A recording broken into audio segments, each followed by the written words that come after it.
Casa, vivienda, hogar, refugio. Lugar de encuentro. Lugares, no lugares. Escuelas, hospitales, universidades. Cines, teatros, bares, estadios, multitudes. La calle, las plazas, las plantas, las risas, los juegos, la gente. Disputas. El mar, la montaña, el agua, los glaciares, glaciares, el agua, los glaciares, el agua, animales, el amor, el caos, descanso, trabajo. Familias, convivencias, momentos, un guiso. Bicicletas, peatones, todo tipo de automóviles. Corte de ruta y asamblea. Que en todos lados se vea el poder de la clase obrera. Habitamos complejidades. Tramando el hábitat.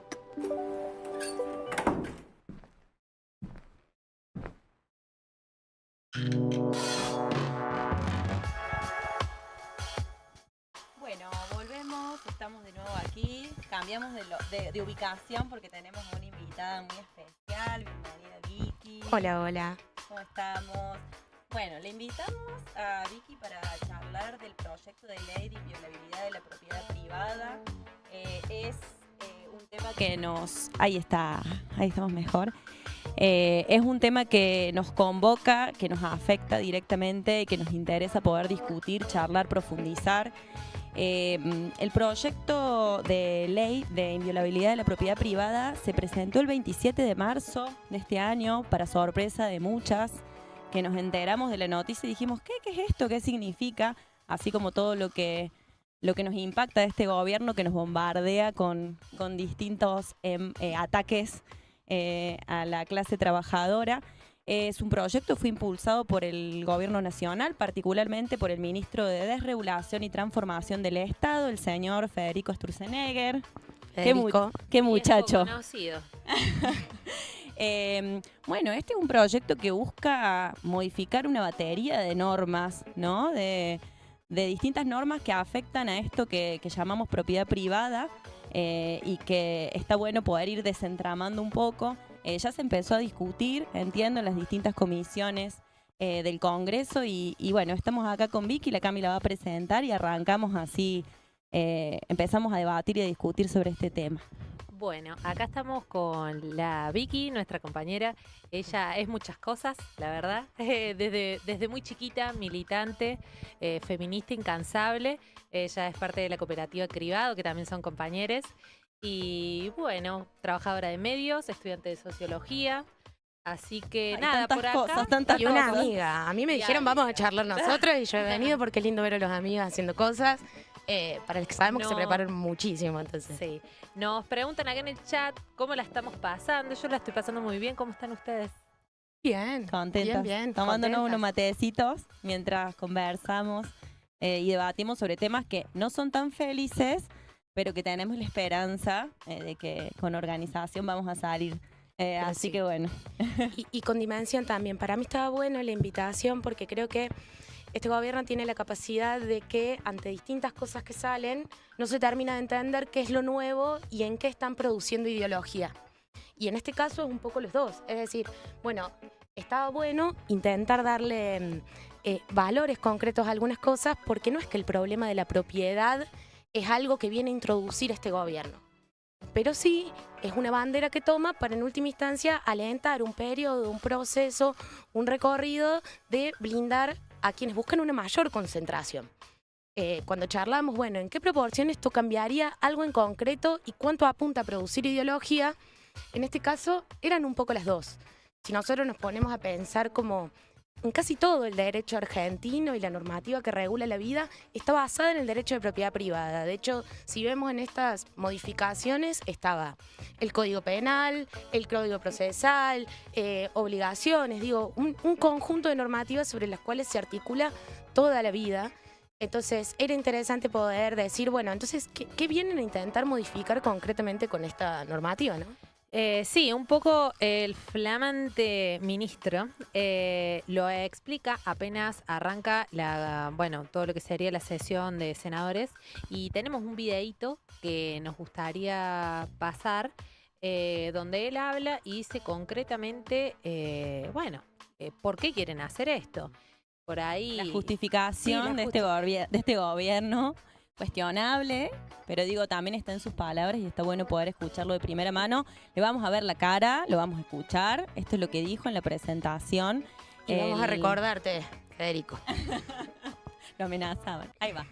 Con el presidente Milei en general decimos que hay dos ejes centrales de su gobierno. El primer eje central es tener equilibrio fiscal, tener superávit fiscal, que ese superávit fiscal se va a lograr bajando el gasto y no aumentando impuestos. Ese es como un eje central absolutamente inamovible, innegociable, decimos nosotros, de esta gestión de gobierno. Y el segundo es el de la libertad económica, la idea de que los argentinos en libertad van a poder hacer mucho más cosas que en un contexto mucho más restrictivo.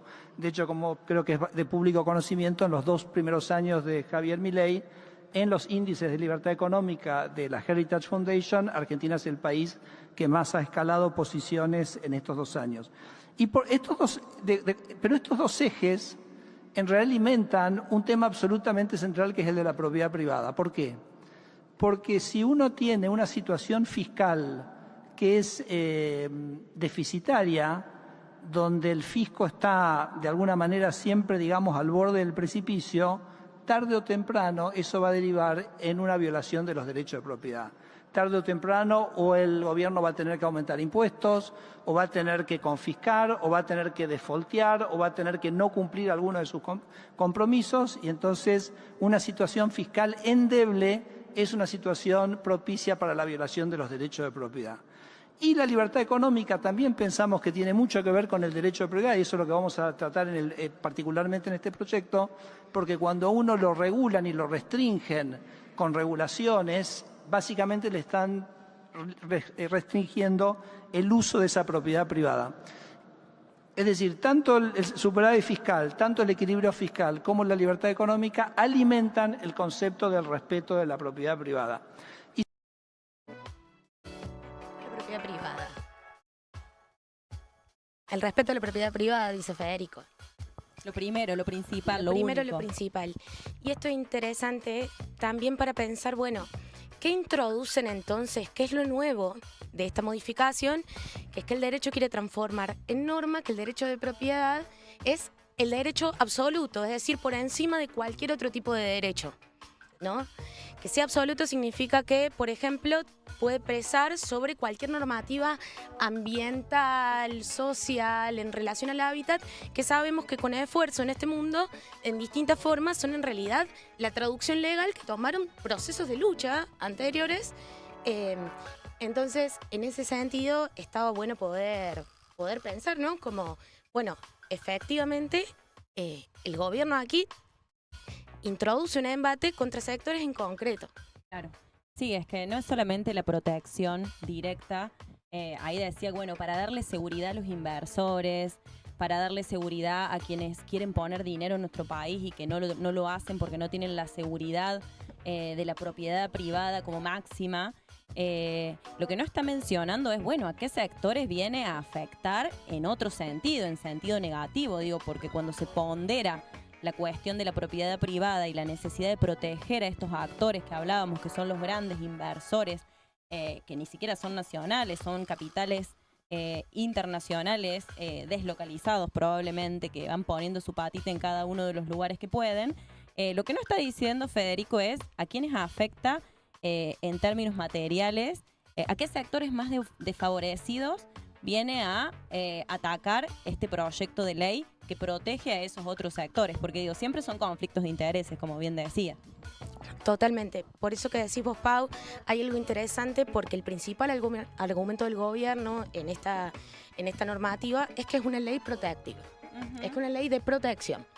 Ahora bien, cuando nosotros, para contar un poquito cuáles son las modificaciones en concreto, se modifica el régimen de tierras rurales, implicando dos características centrales. Por un lado, habilitando la extranjerización irrestricta, es decir, actualmente rige un tope del 15% para capitales o personas físicas o jurídicas internacionales que tengan propiedad sobre la tierra, personas extranjeras. Bueno, ese tope se elimina. Junto con esto, en relación al Plan Nacional de Manejo del Fuego, que actualmente plantea que tiene que pasar un periodo de 60 años luego de un incendio para que se pueda cambiar el uso de suelo en ese determinado lugar y, por ejemplo, promoverse determinado proyecto inmobiliario y demás, bueno, elimina ese tiempo. Es decir, directamente alentaría a que algo que es denunciado por múltiples comunidades, brigadistas, vecinos y vecinas, que año a año ven cómo tras los incendios inmediatamente inicia una reconversión de esos territorios, bueno, esto pasa a traducirlo en norma, ¿no? Eso en relación al régimen de las tierras rurales. Después hay una preocupación muy grande porque también realizan modificaciones importantes en torno a los desalojos.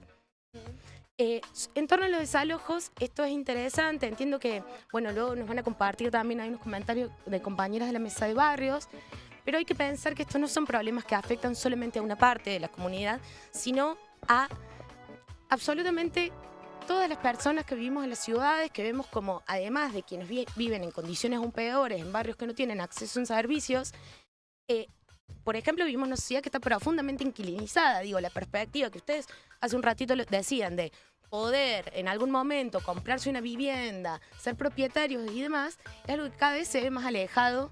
Y la realidad es que la enorme mayoría de la juventud, de hecho los números son más del 75%, es inquilina. En relación a eso, el régimen de desalojos lo que plantea es que el propietario va a tener derecho al juicio sumarísimo. ¿Qué significa esto? Que hay una serie de elementos de proceso que ante una denuncia de un propietario por una situación que puede ser desde cese de pago a otras situaciones que tengan que ver con usurpaciones, tomas que pueden tener 50, 60 años y demás, inmediatamente, sin que pase por el debido proceso judicial y demás, se puede proceder al desalojo con 3 días de anticipación. O sea, si no pagaste, está en su derecho proceder, digamos, al desalojo o está en riesgo, digamos, la vivienda en la que habitas. Exactamente. Lo que pide esta normativa es que desde el momento de la denuncia, con 3 días de anticipación se pueda proceder al desalojo. Lo cual es algo que también que no se propone en el vacío. Digo, la enorme conversación que atraviesa nuestra propia realidad también como trabajadoras, como trabajadores, pero también... tenemos en este momento a la mayoría de los analistas de Argentina alertando sobre el problema de la morosidad y el endeudamiento, ¿no? Entonces ahí Federico decía algo que era interesante, que era, está en riesgo el fisco, cuando está en riesgo la capacidad fiscal. Bueno, en estas semanas, que la gran conversación nacional es la morosidad en Argentina, las deudas con respecto al crédito están tocando cifras históricas, la particularidad de que la población se está endeudando para el pago de servicios, para la alimentación, endeudamiento aparte de características femeninas, ¿no? Sí, en general. Bueno, es en ese contexto que el gobierno dice, bueno, ante una mora se puede proceder en 3 días al desalojo, lo cual haría que en Argentina, por ejemplo, sea bandera internacionalmente, para que tengamos una referencia, en Brasil son 30 días, en Uruguay son también otros 30 días. Sí, estos cambios que introduce serían como los cambios más cruentos de la región. Los más con plazos más cortos, los más estrictos, digamos. Por ahí el ministro se pone un poco constitucionalista, defendiendo supuestamente, según él, la Constitución y todo esto de la propiedad privada, pero digamos que se olvida la otra mitad de la Constitución, olvidando el derecho a la vivienda, olvidando el derecho al hábitat, un montón de derechos, digamos, que se vulneran. Cuando los barrios populares están teniendo problemas habitacionales, no son problemas solamente de los pobres. O sea, son problemas de la sociedad toda. Entonces no podemos desligarnos. Más allá de que en este caso alcanzaría al inquilinato, es decir, bueno, un porcentaje muy alto entre todos quienes no somos propietarios. Totalmente. Hoy, bueno, obviamente que hay una alerta enorme. El ministro en la conferencia esta de senadores, después de pasar su justificación, en el momento que habla de la ley 27.453, que es la de regularización de barrios populares, dice un montón de mentiras. O sea, el caradura dice que en estos años no se hizo nada. Y bueno, nosotros eso nos toca de cerca porque hemos sido trabajadoras, hemos sido parte de los procesos de urbanización, hemos visto las cosas que se hicieron, no solo que son un montón de cosas, sino que además el señor ignora cómo se dan los procesos de regularización dominial de tierras, siendo que no se puede regularizar cualquier cosa. No puedes agarrar cualquier campo y decir, bueno, ahora esto es un barrio. No, para eso hay una normativa que cumplir con todos estos aspectos materiales que mencionábamos más temprano. O sea, tiene que haber una calle, tiene que tener cordón cuneta, tiene que tener luces, alumbrado, ¿no? No se puede regularizar lo que venga. Entonces, ahí empiezan a haber problemas con los distintos estados municipales, provinciales, pero todos trabajan en cooperación con las comunidades. Y ese fue en gran parte el trabajo que se hizo todos estos 10 años.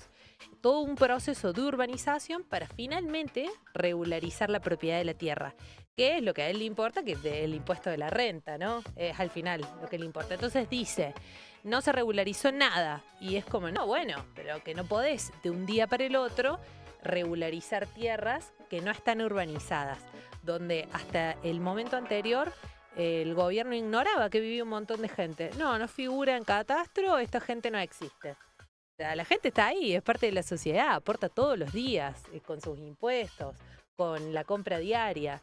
Entonces, bueno, la verdad que es crítico el tema. Estamos enojadas. No, estamos enojadas. Estamos más enojadas de lo que se nota, porque uno aquí trata de explicar, uno aquí trata de sentarse, pero la verdad es que estamos enojadas. Y estamos enojadas también por acumulación, porque hay algo que aparece en el registro de lo que este gobierno tal vez dice más brutalmente, que es que hace muchísimo tiempo las ciudades no tienen la característica, como ustedes creo que lo estaban charlando antes y demás, de que la vivienda se entienda como un bien común, de que la vivienda se entienda como un derecho. Para todo esto hubo procesos enormes de lucha, que esos procesos de lucha después se materializaron en algunos instrumentos que permitieron, por ejemplo, que familias que hace 40 años vivían en un lugar completamente informal puedan tener un certificado de vivienda para prevenir un desalojo, por ejemplo. Como esas otras modificaciones, pero que me parecía importante para pensar también en el espíritu de lo que propone este gobierno, que es que por atrás de todo eso está la vivienda mercancía que ustedes decían y aún todavía más la vivienda como reserva de valor, porque si nosotros pensamos cuál viene siendo la dinámica de la construcción en las ciudades ligada a los poderes inmobiliarios, tiene que ver con una dinámica de hiperconcentración. Por ejemplo, en Ciudad de Buenos Aires, solo el 10% de los propietarios de la ciudad, sean personas físicas o jurídicas, concentran 1/3 del total de las propiedades. Entonces, acá también en Córdoba lo vemos, digamos, torres de lujo que existen en la ciudad que no tienen ningún tipo de relación con la demanda real, con lo que necesita alguien y el valor que necesita encontrar cuando estás buscando un alquiler. Sí, ni hablar de la vivienda ociosa que ya tenemos, con la cual, si la podríamos poner a disposición de todas las personas que no tienen casa. Desde acá hacemos un pedido. Casi, hacemos un pedido. Hacemos un pedido. Nos anotamos en la lista. Bueno, casi que se elimina el déficit, porque tenemos déficit cualitativo, que son los arreglitos que las casas van necesitando, y el cuantitativo es cantidad de viviendas que hacen falta para sacar el hacinamiento. Y ahí, si nos anotan en la lista para inmuebles ociosos, casi estamos. No, estamos nosotros y sabemos que hay muchos más. Sabemos que somos muchos, aparte. Pero ahí hay algo en lo que decía la Carra recién, que es que esto no se puede pensar también como un problema de una parte. Todos estos procesos de concentración después impactan sobre el conjunto de la población. Digo, esas torres que se construyen en la ciudad como reserva de valor y activos financieros, no destinadas a que viva nadie, sino solamente a la especulación, generan procesos concretos. Por ejemplo, el valor del suelo urbano de comunidades inmediatas. Digo, si nosotros pensamos barrios acá como Alberdi, Güemes y demás, donde hubo procesos muy rápidos de transformación, bueno, eso no solamente eso, vemos torres que existen para la especulación, sino que vemos que quienes eran vecinos inmediatos de esos territorios terminan siendo expulsados por la elevación del suelo, del valor del suelo, de los alquileres y demás. Otro tema para columna completa, Bueno, gentrificación. Vamos sumando temas, pero volviendo al tema del proyecto de ley de inviolabilidad de la propiedad privada, que es lo que nos convoca hoy para charlar, estábamos pensando en compartirles, ahí la Cami introdujo, hoy a la mañana se dio una conferencia de prensa de la Mesa de Barrios Populares, que es una mesa que convoca a las distintas organizaciones que han trabajado el tema de la urbanización de barrios populares acá en la ciudad de Córdoba, en la que pusieron sobre la mesa a digamos, el impacto directo que tiene sobre sus territorios y el riesgo que implica la aprobación de esta ley para los derechos ya adquiridos, como decíamos antes.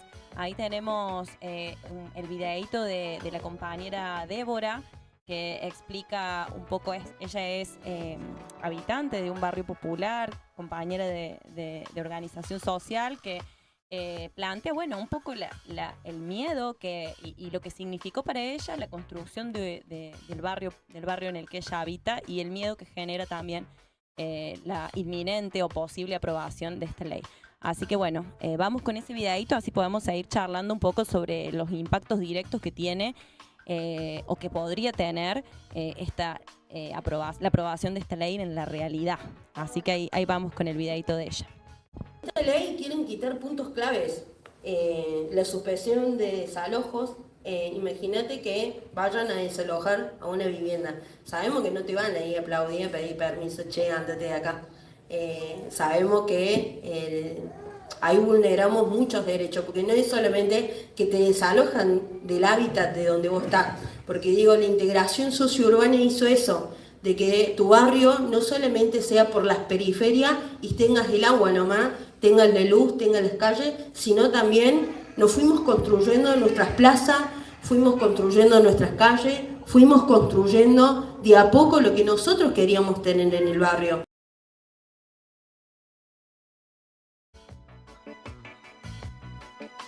Ahí le escuchábamos a la compañera de la Mesa de Barrios Populares.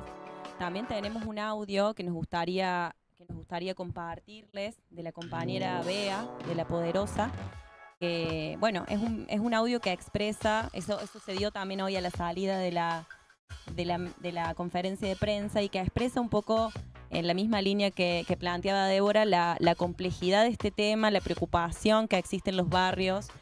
Así que bueno, escuchamos el audio de Bea y hacemos un pequeño comentario para ya también ir dando cierre, pero queremos que esté la voz también de las compañeras del barrio en este primer programa. Hola, soy Beatriz Silvera, soy integrante de La Poderosa.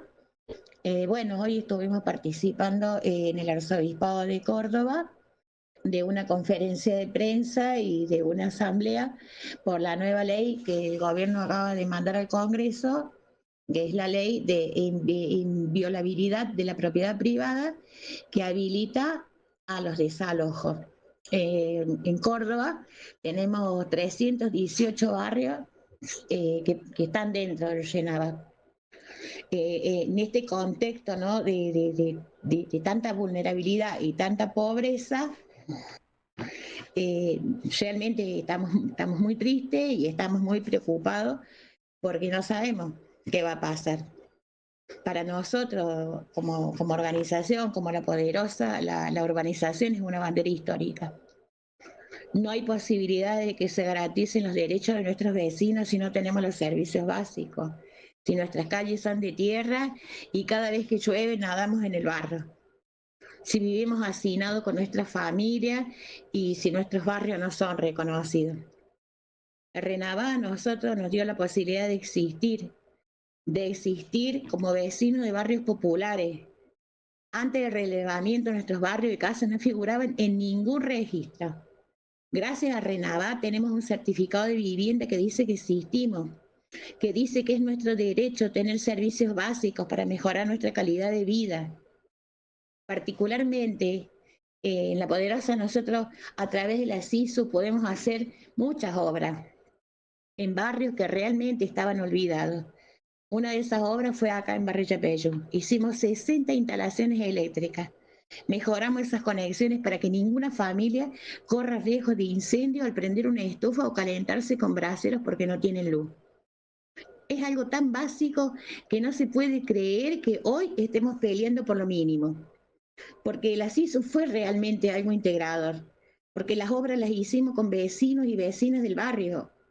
Trabajaron 8 varones y 8 mujeres acá en el Yape. Las obras para nosotros son integración. Logramos tener servicio, logramos tener laburo, logramos tener dignidad como vecinas. Y hoy realmente estamos muy preocupadas. porque en nuestra casa tenemos niñeces, tenemos adultos mayores, no sabemos qué va a ser de nuestra vida. No estamos pidiendo nada. Lo único que estamos pidiendo es que no nos saquen lo poquito que tenemos, que es el techo. Y tener una vida, qué sé yo, con un poquito, pero no, un poquito más digna de la que ya tenemos.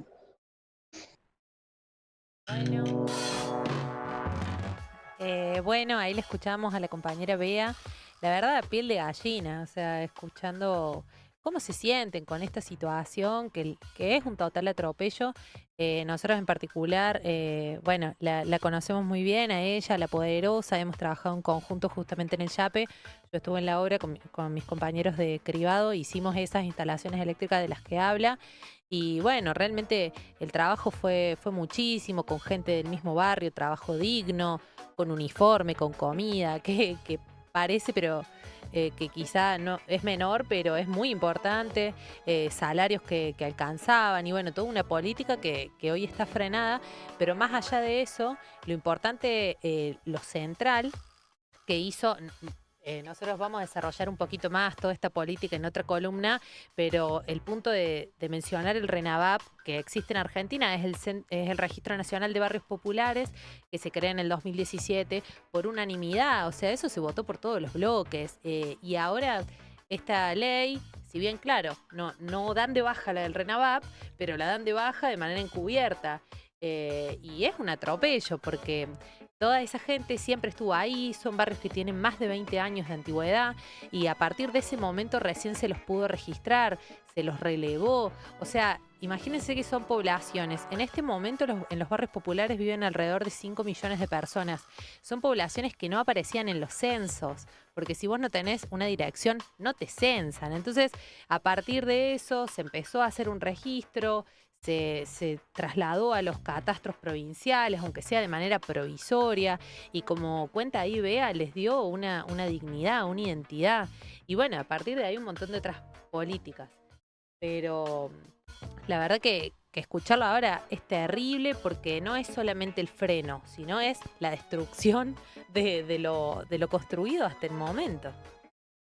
Ahí en lo que dice Cami, para mí, a veces... se corre el riesgo con la velocidad del ataque de este gobierno de naturalizar algunas cosas. Está bueno voces como la de Bea o ver a las compañeras de la mesa de barrio, de distintos espacios que con toda la autoridad de ser quienes no solamente construyeron esos espacios, sino cotidianamente sostienen una infinidad de espacios comunitarios en esos lugares, le pone caras concretas a algo que sabemos que tiene una dimensión, que en Córdoba, por ejemplo, la afectación directa sería sobre 40.000 familias. Cuando hablamos nacionalmente de cuántas personas viven en Barrio RENAVAP, hablamos de 5 millones de personas, de los cuales quienes tienen menos de 12 años son 1.750.000. Digo, los números pueden parecer fríos, pero no estamos hablando de una pequeña población. Y estamos hablando en realidad de una experiencia que desde esas mismas organizaciones hasta ahora se pronunciaba como elemental. Sabemos que es muchísimo lo que faltaba, por ejemplo. Que hay muchas familias que seguían sin tener ese registro, que hay muchos de esos procesos que recién estaban iniciando, que hay mucho por lo que continuar, y hay mucho por lo que continuar, porque el riesgo que tenemos con esto es perder de vista que estos procesos tienen una continuidad en el tiempo. Sí, posibilidades de mejoras infinitas, ¿no? O sea... Es un montón lo que más se puede hacer. Hay un montón de lugares a los que no se llegó. Pero bueno, de ahí a ir en contra de todo lo anterior y que hoy en día se encuentren más de 150 barrios con amenaza de desalojo, es aterrador porque las familias no saben si cerrar una gotera, poner una chapa más, porque no saben si mañana los viene a patotear la policía básicamente y a sacarlos de sus viviendas y dejarlos en la calle porque no hay una alternativa, no hay un lugar a donde puedan ir. Tal cual. Estamos ahí conversando sobre este proyecto de ley que evidentemente va a afectar no solo a los barrios populares, sino también a todas las fracciones de la sociedad, porque evidentemente habla de proteger al sector más minoritario, que son quienes a diario nos explotan, y me parece que viene a reafirmar lo mismo que ya este sistema propone. Pero bueno, también estamos en un proceso de mucho retroceso, en un proceso de retroceso y que creemos que también hay que resistir. Seguimos recibiendo mensajes, intervenciones, que está bueno para compartir. La pregunta de cómo es un hábitat digno para vos. Acá hablan de tener mi casa propia. Estela, gracias por compartir. Dice, tener mi casa propia, dejar de pagar alquiler y poder volver a trabajar, ya que el año pasado me echaron del trabajo, ¿no? Empiezan a aparecer como otras dimensiones del hábitat que no tiene solamente que ver con lo material de una casa, sino con un montón de entramados que tienen que ver con la vida misma, ¿no? Con la vida diaria. También ahí tenemos otro mensajito, capaz que Cami lo ves mejor. A ver qué dice. Acá, en el Gran Córdoba. Bueno, lo tengo acá, mira. Buenas, en el Gran Córdoba existe una gran cantidad de familias que han adquirido o tomado terrenos con el sistema de posesión que se van a ver afectadas, dice Mauro Suárez. Así que sí, es lo que estábamos conversando, ¿no? Es amplio el problema. Y creo que también hay mucha tela para cortar. Ya vamos ahí como dándole un poquito un cierre, algunas conclusiones. Nos hemos excedido de tiempo, nuestro primer pero estamos programa. contentas, así pero que estamos bueno. acá chochas. Mejoraremos, seremos más eficientes. En relación a eso, para mí 2 cosas que aparecen en este presente como...